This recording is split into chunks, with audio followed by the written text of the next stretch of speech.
Si Kuya Jesus ang mabuting pastol ng simbahan.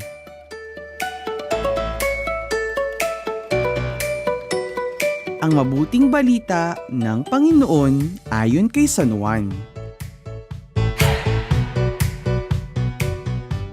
Noong panahong iyon, sinabi ni Kuya Jesus, "Nakikinig sa akin ang aking mga tupa. Nakikilala ko sila at sumusunod sila sa akin. Binibigyan ko sila ng buhay na walang hanggan.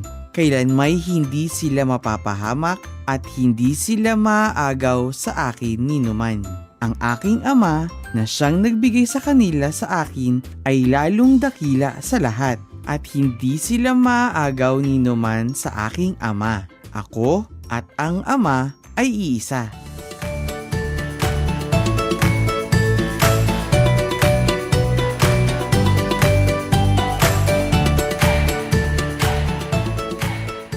Sa Biblia mga bata, madalas na binabanggit ang mga tupa at pastol. Ang mga pastol ay mga tagapag-alaga ng mga tupa. Dinadala ng mga pastol ang mga tupa sa masasaganang batis at mainam na pastulan upang makakain ng sapat at makainom ng sagana. Ang mga pastol din ang tagapagligtas ng mga tupa mula sa mga asong lobo at magnanakaw at ginagabayan ang mga ito upang hindi sila maligaw ng landas at mapahamak.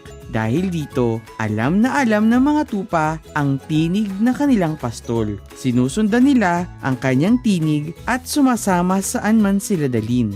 Si Kuya Jesus ang mabuting pastol, ang siyang namamatnubay at nagpapakain sa kanila. Ano-ano nga ba ang katangian ni Kuya Jesus bilang mabuting pastol? Una, si Kuya Jesus ay mabuti. Dahil si Kuya Jesus ay Diyos na nagkatawang tao, si Kuya Jesus lamang ang nag-iisa na namumuhay ng walang kasalanan. Iningatan at tinupad niya ang kalooban ng Diyos Ama. At wala siyang ibang gusto kundi ang maparangalan ang Ama. Ikalawa, si Kuya Jesus ay gumagabay, kumakalinga at nagmamalasakit.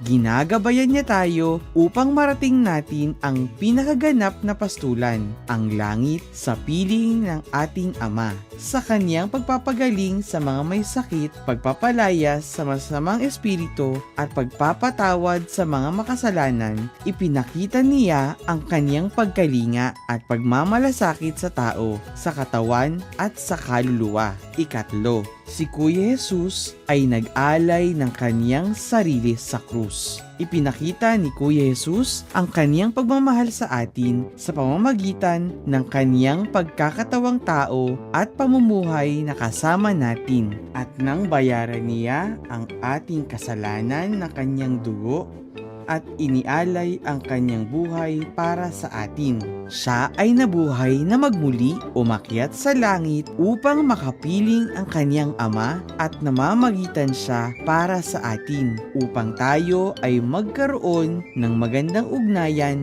o relasyon sa Diyos. Kaya naman, kapag inilagay natin ang ating sarili sa paggabay ni Kuya Jesus, ang ating mabuting pastol, ang ating buhay ay tiyak na ligtas sa piling niya.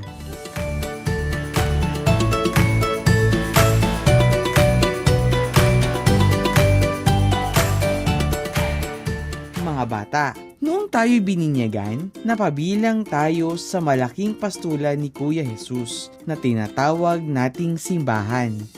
Paano natin mailalagay ang ating sarili sa kanyang paggabay? Kagaya ng mga tupa, tayo ay makinig.